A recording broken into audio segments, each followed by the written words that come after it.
최초로 성경을 기록한 사람은 모세라는 사람이 기록을 했습니다. 창세기, 출애굽기, 레위기, 민수기, 신명기 다섯 권의 책을 기록한 시기는 예수님께서 이 땅에 오시기 전 BC 1450년에서 1400년 사이에 기록을 했습니다. 이때 하나님 부르심 받았던 모세의 나이는 80세입니다. 이렇게 계산하면 예수님 오시기 전 약 1530여 년 전의 사람 모세가 태어났다고 우리가 계산할 수가 있습니다. 그런데 구약 성경은 모세로부터 시작해서 약 1500년 동안 기록되었습니다. 신약 성경 27권은 약 100년 동안 기록이 되었습니다.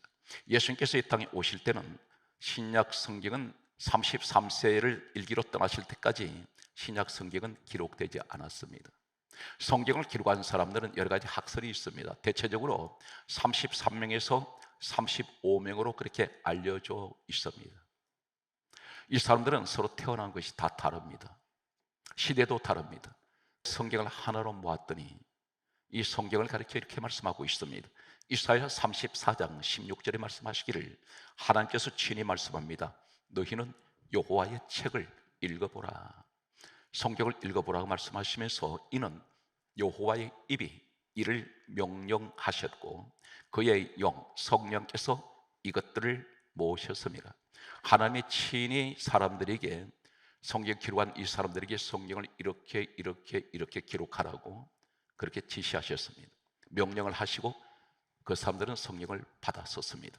디모데 후서 3장 16절은 다음 같은 말씀을 하십니다.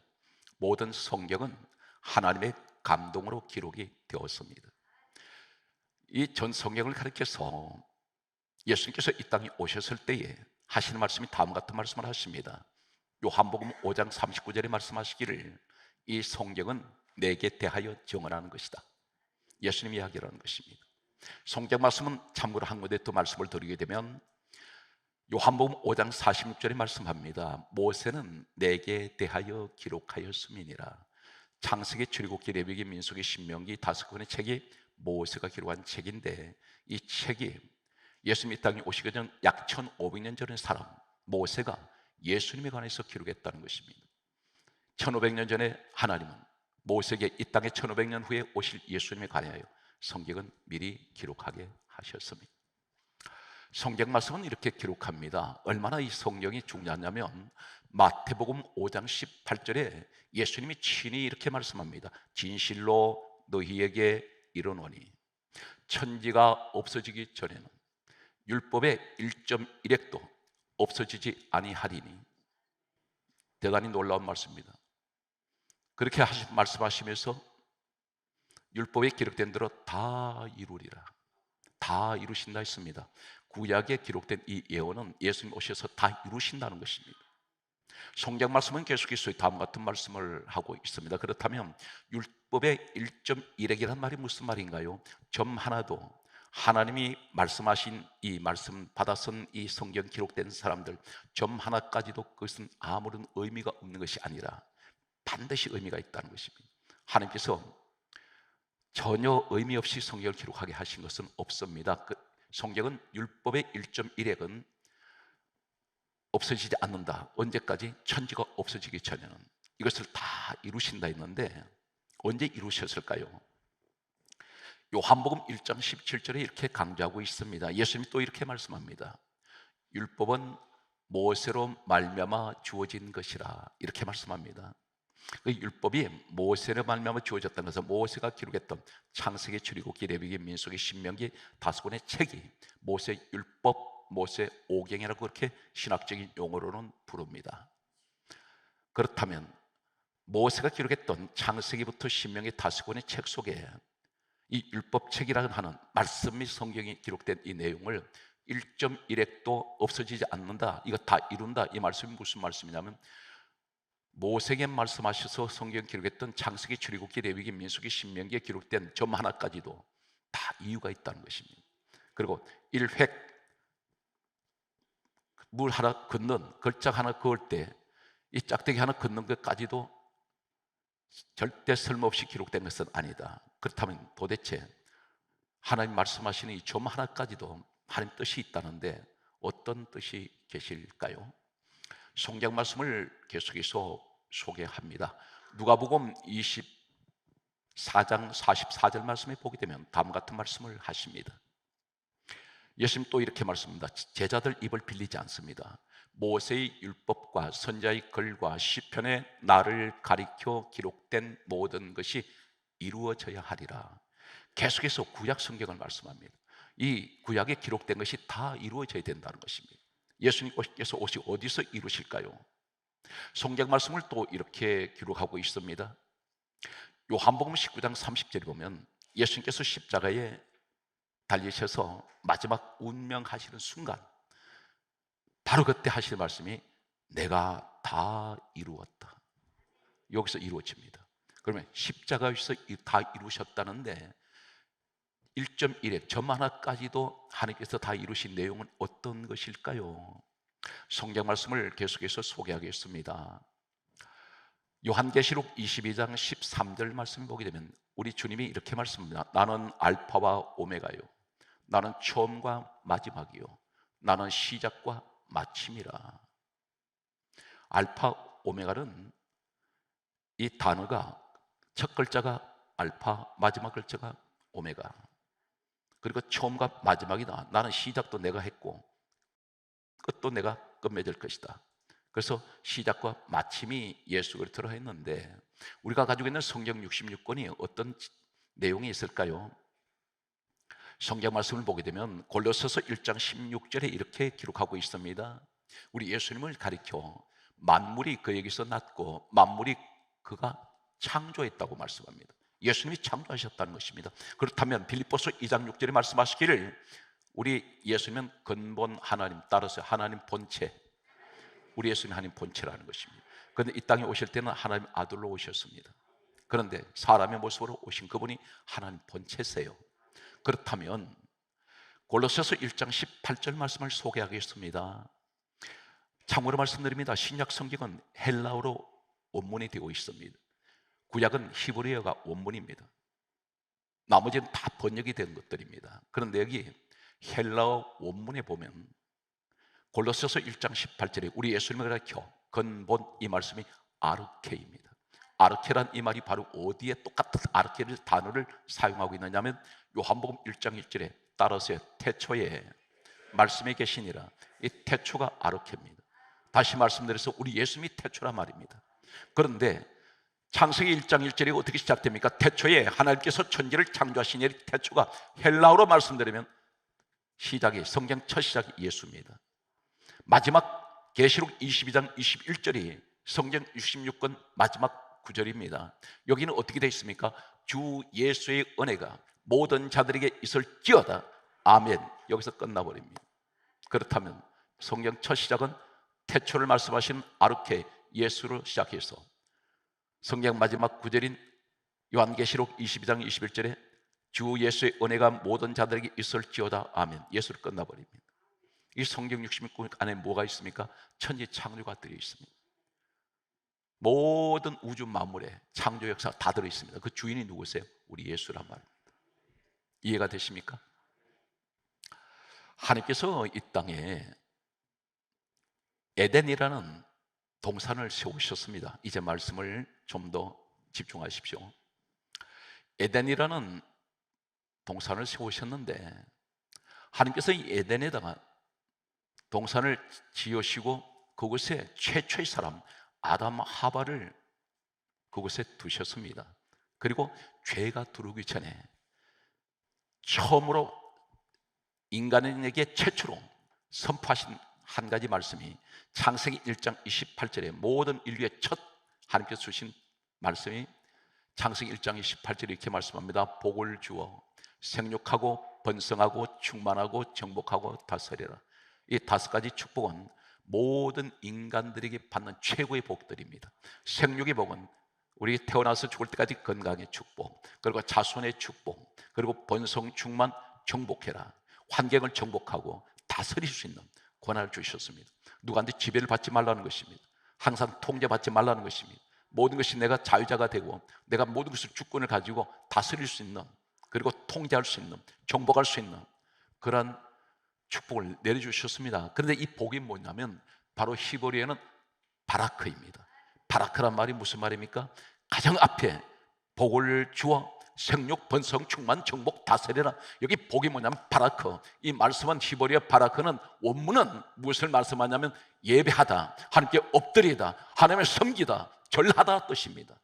너는 나만 섬겨라. 그러면 내가 생육하고 번성하고 충만하고 정복하고 다스리는 복을 주마. 이것이 복이라는 겁니다. 이 땅에서 최고의 복이 무슨 복이냐면 하나님을 섬기는 것이 최고의 복입니다. 복 중의 복입니다. 모든 복은 여기서 출발된다는 사실입니다. 오늘 그런데 죄가 들어왔습니다. 에덴에 죄가 들어왔습니다. 창세기 3장 1절에 보면 마귀가 여기 뱀으로 등장하고 있습니다. 이 뱀을 가리켜 성경 말씀은 이렇게 기록하고 있습니다. 계시록 12장 9절에 말씀하시기를 옛뱀, 마귀라고 하고 사단이라고 하는 온 천하를 꿰는 자, 바로 이 뱀이 옛뱀입니다. 마귀 사단입니다. 그런데 이 자가 무엇을 가지고 들어왔나요? 최초의 죄를 가지고 들어왔습니다. 어디로? 에덴으로. 여기는 죄가 시작된 곳입니다. 하나님의 축복을 받은 선포되는 에덴이면서 동시에 마귀가 죄를 가지고 들어온 곳인데, 이 지상에서 최초로 마귀가 들어온 곳이 에덴이었습니다. 이곳은 마귀가 침투했습니다. 여기에 마귀가 죄를 가지고 들어왔을 때 죄가 시작된 곳이 에덴입니다.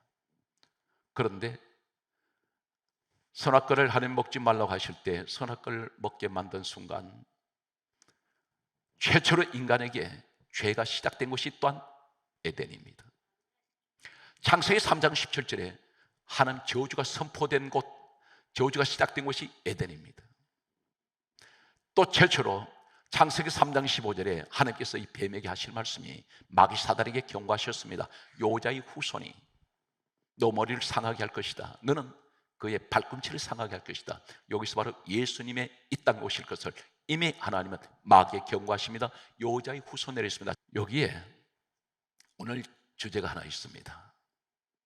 에덴을 계속 말씀하시는 것이 아니라 자꾸 하나님은 1.1핵이라도 하나님께서 다 이루신다는 말씀 가운데, 율법의 1.1핵도 없어지지 않는다는 이 말씀 가운데, 내용 가운데 하나님께서 기록하는 말씀 가운데 동산이란 말이 창세기 3장 24절까지 나중에 아담 하와가 에덴에서 내쫓길 때까지 여기서 동산이란 말이 13번 나옵니다.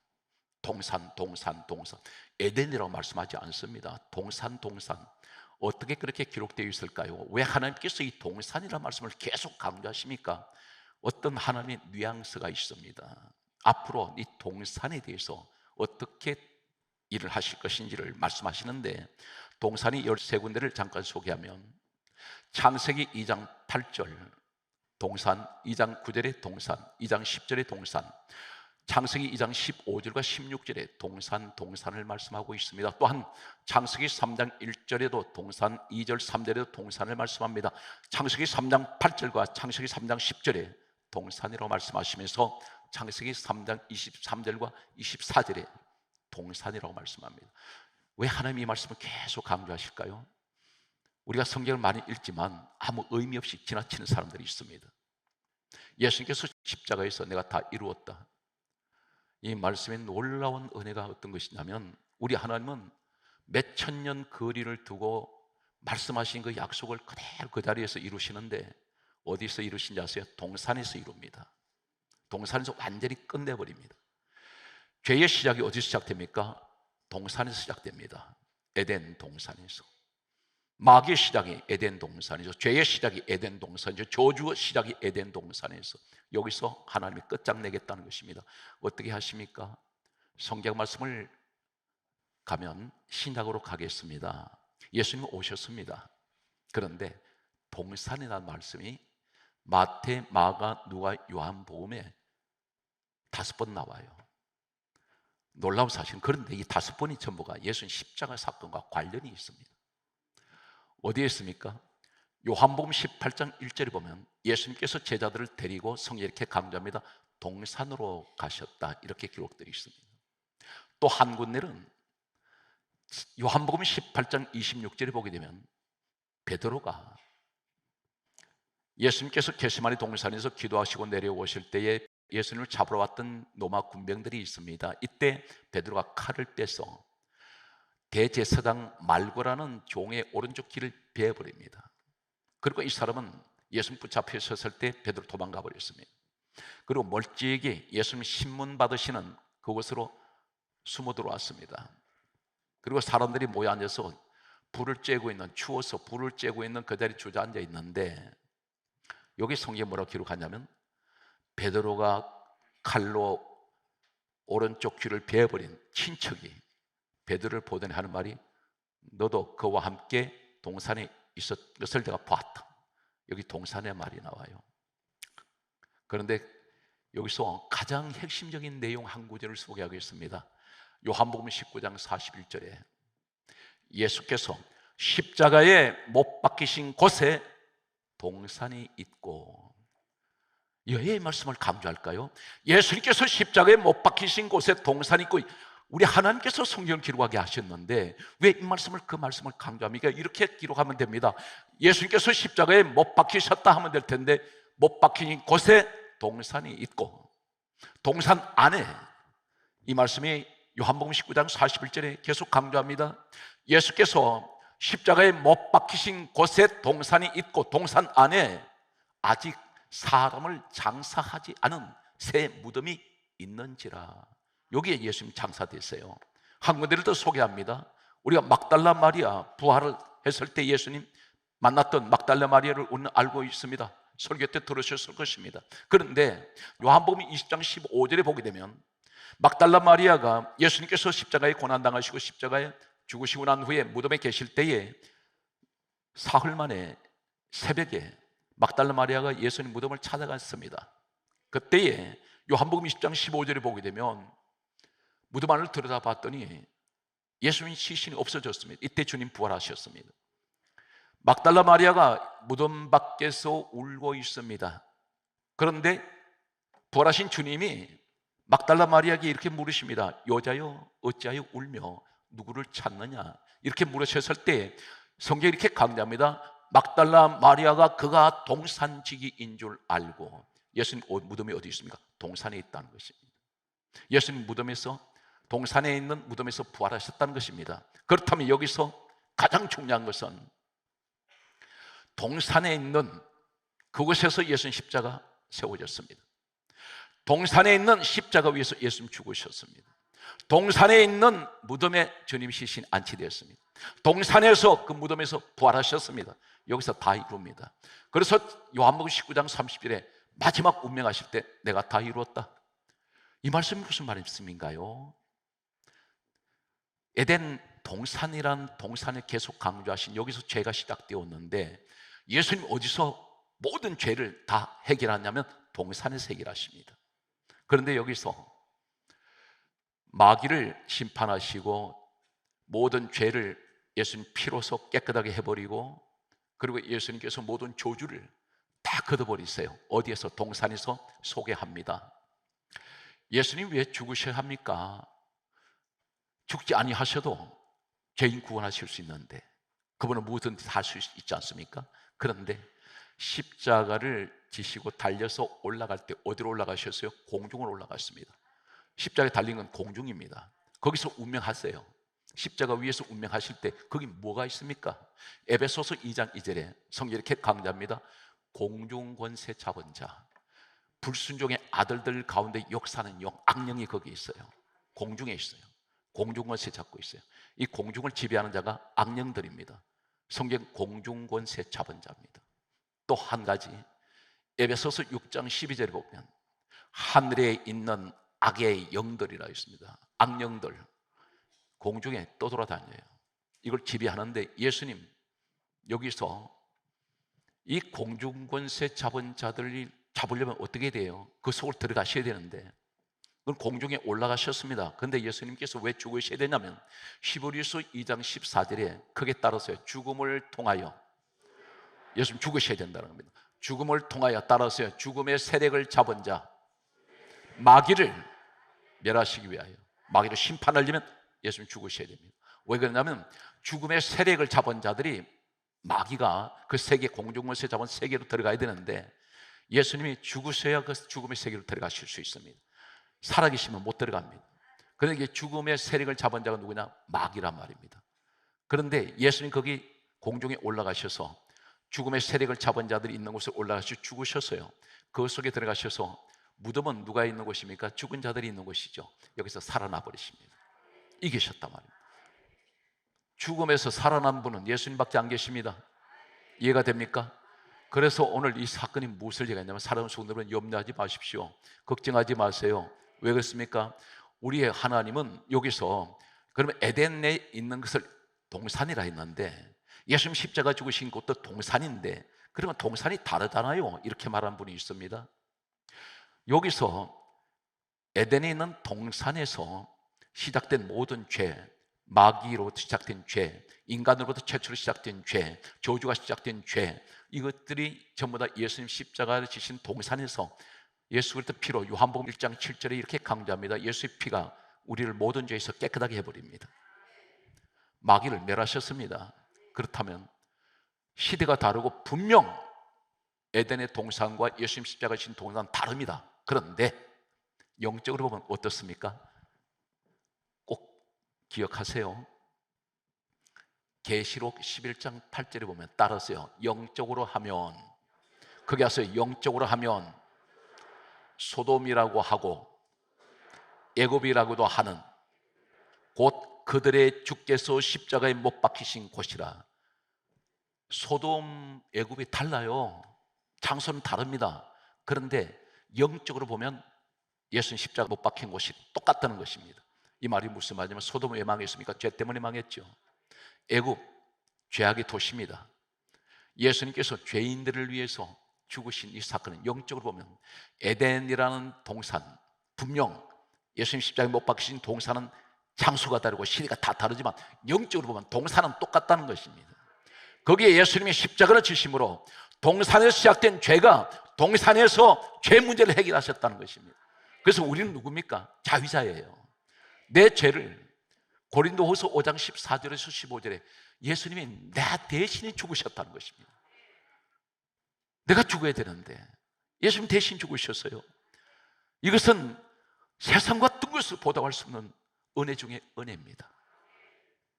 오늘 성경 말씀은 이렇게 강조하고 있습니다. 사랑하는 성도 여러분, 지금 여러분 신분이 어떤 신분이냐면, 이 사실에 대해서 에스겔 36장 33절에 이렇게 강조합니다. 하나님 말씀하기를, 내가 너희를 모든 죄악을 크게 하세요, 정결하게 하는 날이 있어요. 모든 죄악을 정결하게 한다는 것입니다. 이 정결한 날이 바로 언제입니까? 바로 예수님께서 십자가를 지시고 죽으신 날이에요. 그 예수님을 내가 영접하는 것입니다. 어떻게 고백해야 됩니까? 나 같은 죄인, 우리 예수님 때문에 내가 살았는데요, 우리 예수님 나는 믿습니다. 당신이 구세 준 것을 믿습니다. 나는 죄 사함 받은 것을 믿습니다. 예수 피로 나는 죄 사함 받았습니다. 죄에 씻겨졌습니다. 요한일서 1장 7절에 예수 피가 우리를 모든 죄에서 깨끗하게 하셨습니다. 이 사실 믿는 날이 정결하게 되는 날이에요. 하나님 그렇게 말씀합니다. 내가 너희를 모든 죄악을 정결하게 하는 날에, 에스겔 36장 34절에 뭐라고 말씀합니까? 전에는 황폐하던 땅이, 내가 예수님을 몰랐던 때에는 세상 가운데 내가 황무지 같은 곳에 살았어요. 그런데 성경이 뭐라 말씀합니까? 나를 정결하게 하신 그날에, 내가 예수 그리스도를 믿고 내가 죄 사함을 받고 예수 피로 죄 씻음 받은 그날에 하신 말씀이 이렇게 말씀합니다. 에스겔 36장 35절에 말씀하시기를, 이제는 에덴 동산같이 되었고, 회복됐다는 겁니다. 죄로 인해서 뺏겨버렸던 에덴의 동산 축복이 다시 회복되는 거예요. 그 회복이 바로 뭐냐면, 창세기 1장 28절에 복을 주어 생육 번성 충만하고 정복하고 다스려라. 우리 하나님이 나를 회복시키는 거예요. 이 사실 믿습니까? 오늘 갈라디아 3장 13절에 이렇게 말씀합니다. 에덴의 동산에서 저주가 왔잖아요. 창세기 3장 17절에 저주가 시작된 이곳을 예수님이 성경이 강조합니다. 갈라디아 3장 13절에 율법의 저주에서 우리를 속량하시고 죄값을 치러버렸어요. 주님이 대신 저주 받으셔서 저주의 십자가를 지신 것입니다. 그래서 우리는 자유자가 되었는데, 놀라운 사실은 아가스가 있습니다. 성경 66권 가운데 이 아가스의 이 아가의 노래는 바로 일명 이 아가스를 따라서 동산의 노래, 바로 예수님께서 십자가를 지시고 이제는 완전히 모든 에덴의 축복을 회복시키실 때에 이 노래를 불러요. 이 아가의 노래는 무슨 노래냐면 아가스는 신랑과 신부의 노래입니다. 그 동산에서 부르는 노래예요. 여기 동산이 어떤 노래냐면 예수님 십자가에서 승리하시고 부활하신 주님이 여기서 주시는 축복이 어떤 것이냐면, 오늘 성경의 말씀은 이 동산에서 어떤 노래를 부릅니까? 신랑 되시는 예수님이 복음적으로 신부되는 우리 성도에게 하시는 말씀이 바로 대표적인 내용이 아가서 2장 10절에 나의 사람 나의 어여쁜 자야 일어나서 함께 가자. 너는 이제 혼자 아니다. 함께 가자. 진행형이에요. 과거 돌아보지 마라. 이제는 나와 함께 가는 그 시대는 새 시대야. 그러면서 하시는 말씀이 아가서 2장 11절에 이렇게 말씀합니다. 겨울도 지나고 비도 그쳤고, 이 겨울비가 내리면 다 얼어 죽어요. 겨울은 모든 것이 꽁꽁 얼어붙습니다. 내 인생이 얼어붙었는데, 다 죽은 것 같았는데, 그런데 부활하신 주님께서 우리가 동산으로 함께 가자는 것입니다. 그곳이 에덴에 있는 동산 축복이 있는 줄 믿습니다. 그곳은 기쁨이 있어요. 즐거움이 있습니다. 특별히 우리에게 2장 12절이 이렇게 말씀합니다. 지면에는 꽃이 피고 새에 노래할 때가 이르렀는데, 우리 땅에 비둘기 소리가 들리는구나. 비둘기는 평화의 소리입니다. 지금 하나님께서 우리에게 그 말씀을 주고 계세요. 여러분이 버려진 사람이 아니라 택함 받은 사람입니다. 이 사실 믿는 여러분 되십시오. 성경 말씀에 이렇게 말씀합니다. 그러면서 우리에게 계속 하시는 말씀은 아가서 2장 13절에 말씀합니다. 무화과 나무에는 푸른 열매가 익었고 포도나무에는 꽃이 피어 향기를 토하는구나. 나의 사랑, 나의 어여쁜 자야, 일어나서 함께 가자. 나는 상처투성인데 하나님 그랬어요. 너는 내 사랑이야. 이름조차 부르기가 아까워요. 너는 내 사랑이야. 나의 어여쁜 자야. 나는 하나님 죄밖에 안 지었는데요. 아니야, 내가 너 위해서 죽었잖아. 하나님 힘들고 어렵습니다. 그러나 주님이 계시기에 나는 염려하지 않습니다.